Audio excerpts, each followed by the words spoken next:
আচ্ছা, আর্থারিটিস এর মেইন কারণ কিন্তু মেন্টাল হেলথ।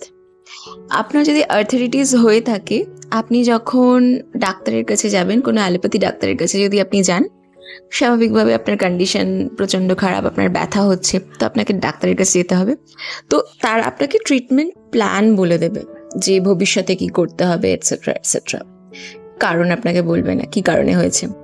আপনি যদি কোনো আয়ুর্বেদিক ডাক্তারের কাছে যান, তারা আপনাকে বলবে বাত, বায়ু, কুপিতমল, এটসেট্রা এটসেট্রা। মানে সোজা কথা হচ্ছে আপনার পেট পরিষ্কার হচ্ছে না, সেই জন্য আপনার আর্থারিটিস হয়েছে। কিন্তু এই বায়ু বা এই কুপিতমলের পেছনের মেন কারণ হচ্ছে কিন্তু স্ট্রেস। মানে আপনার ইন্টেস্টাইন, আপনার স্টামাক ক্লিয়ার না হওয়ার পেছনের মেন কারণ হচ্ছে স্ট্রেস, এবং এই স্ট্রেসটা আসছে ফিয়ার থেকে। দেখুন, রোগটা একদিনে হয়নি, রোগটা একদিনে সারবেও না। আপনি যেরকম ট্রিটমেন্ট করছেন সেরকম ট্রিটমেন্ট আপনি করুন।